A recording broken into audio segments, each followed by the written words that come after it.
Batgirl, issue 21, legacy number 226, TATE BROMBAL, writing with STEVEN Segovia on the art. So, this issue picks up from the cliffhanger that there was a trigger phrase that put Cassandra into kind of like a deep sleep, inner mind kind of thing from this, the Forget Me Man, or Forget Me Not Man, or whatever. Dr. Forget Me Not. Dr. Forget Me Not, thank you. So, you know what? I was like, I enjoyed the last issue, the crime scene, like the mystery of it, and like the external stuff of like Gordon trying to like hold the police off as long as possible. I liked all that, and I was just slightly worried though that we were going to do weird mind stuff, and that was going to like sort of just be the new version of we're doing the fantasy thing from before. Yeah. I'm happy to say that my fears were unfounded, because while we are in her mind for all of her stuff, we still equally focus on what the other characters are doing in the real world, and the fact that they've got an unconscious Cassandra and there's stuff going on here.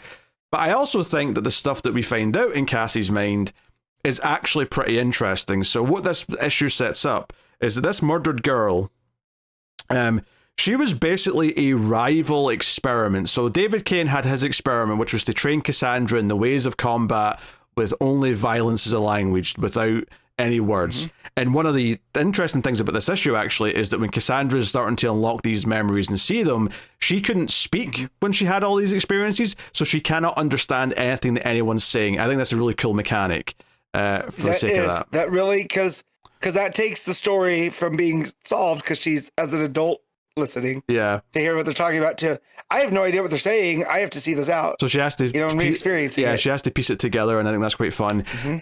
But this other character, this Dr. Forget Me Not, had a sort of rival experiment kind of in the same place, where he was training his girl with different techniques using different things, and he was like a master of psychology and things like that. So he basically hypnotized this girl into being reprogrammable, so that whatever personality or skills that he wanted her to have, he could just program into her for that job at hand. So we basically get like, this idea that she would spar with Cassandra and they'd see who's better, and Cassandra's like, she's this type of person. But then this next time, she's in a different outfit. She's fighting differently. She's got a meaner streak this time. Oh, no, she's a different person. It's basically kind of like the TV show Dollhouse, of like reprogramming her with different personalities for each new thing. And it's like, okay, so that's why she seemed nice and pleasant once and not the other time. And probably the scene of the issue for me is the flashback where something's going on in the hideout, right, where they're doing these things. And both of the adults have to run off to go do something. And it leaves the two girls on their own.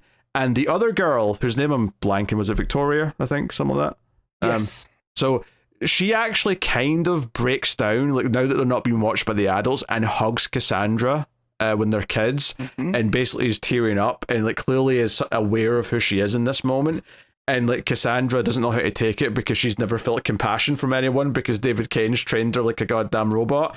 So I thought it was a really interesting sequence, this idea that she wants to like break free, and she's like horrified by the situation they're both in, but Cassandra doesn't understand it yet, which adds some really nice weight to the realization that this girl has been dead since she was a kid, and that Cassandra, seemingly, at least from what she's seen in this memory by the end, is that she's the one who killed her by ripping out her heart.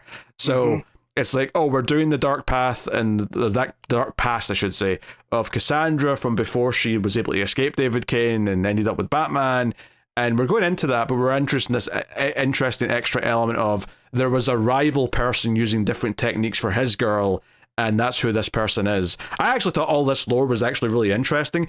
Contrasting it to all the stuff with the flowers and the castle and whatever and the fantasy stuff.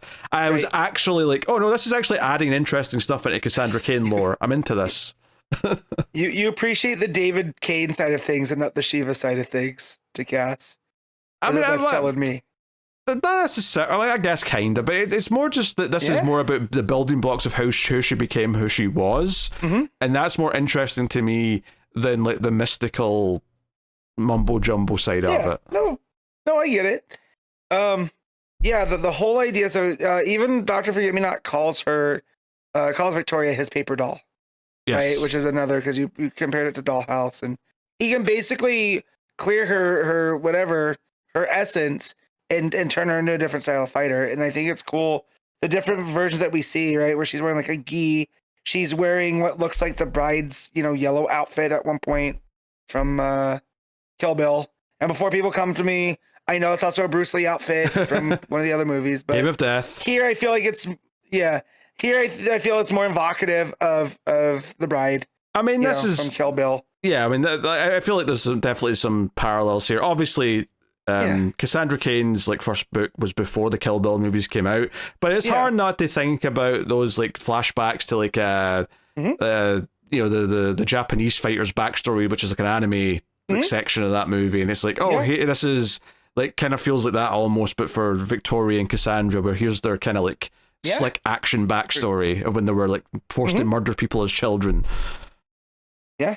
And so, and adding that in too, that we never got that side of Cassandra where she was just a weapon. She was never like, the way that Cain trained her was never to be like this person that hides, right?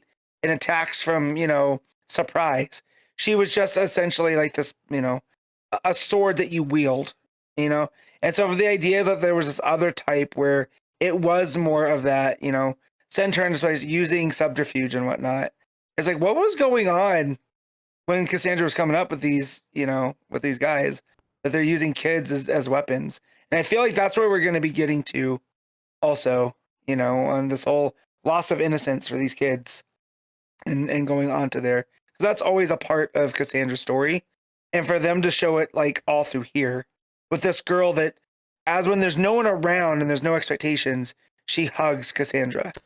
Who's supposed to be her rival. And there's also a dark implication here as well that suggests that this wasn't even when she was ordered to kill her by David. I mean, maybe she did, but the implication early on is there's a flashback where she remembers Bronze Tiger, who's also been brainwashed, like been forced to fight, and he has a knife.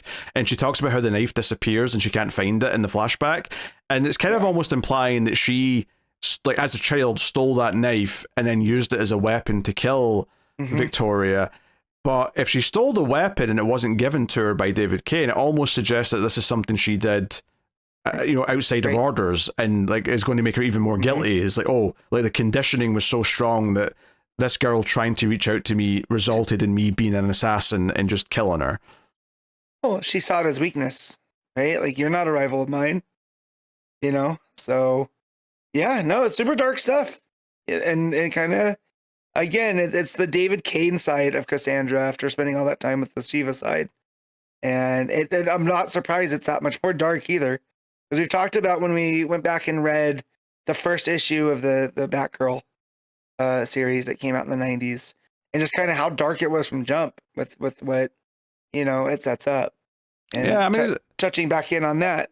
It's darker, and it's just, it's relatively more grounded in the sense that it's not a mystical thing. So it's like, this is about people doing awful things, and like this, the main character Cassandra being able to overcome it ultimately, which is this kind of very empowering story. So that side of it, always is appealing. Anyway, the other stuff that happens here is that Bronze Tiger does show up. We teased him last issue, and he shows up, and he's like, "Hey, I heard that call, and I it took me years to get over that conditioning, so I wouldn't, react to that as badly.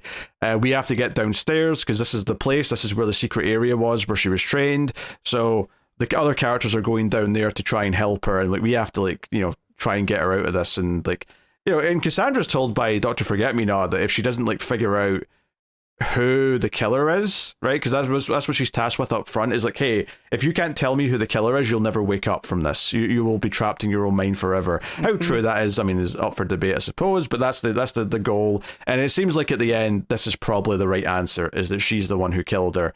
And okay, so what's the fallout of that going to be? And why is Dr. Forget-Me-Not bringing this up? I would be surprised. Like, I get that this is a 3-issue arc, but I wonder if the 3-issue arc just refers to kind of this inner mind element itself, because I have a hard time believing that this Dr. Forget-Me-Not stuff is going to be completely wrapped up in like why he set up the body like this and why he wants you to know this.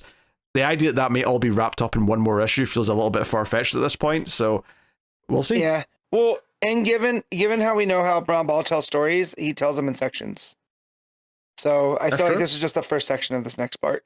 So, but I am enjoying this arc easily the most since the first arc of this book. Like, since that first batch of 5 or 6 issues, this is easily my favorite pair of issues since then. No question. Yeah, it's real good. I am enjoying it. Yeah. Yeah, and I think the art here from Segovia is very solid. It's got kind of, again, that action element to it when the kids they're fighting in the flashbacks and all that, and it's dark and moody and the present day stuff as it should be. There's a joke here where Jade Tiger calls them tacos because like they're called tucos, which was vaguely amusing, but hey, but no, I think it's a solid issue, and I really liked all the backstory stuff this did. So, what are you giving Batgirl, Matt? I'm gonna give this a straight 8. I think I may go with the 8.5. I'm going to nudge it up just a touch and give it the 8.5. But yeah, easily the happiest I've been with this book since that first arc, for sure. Like the potential seems like it's finally been lived up to for me.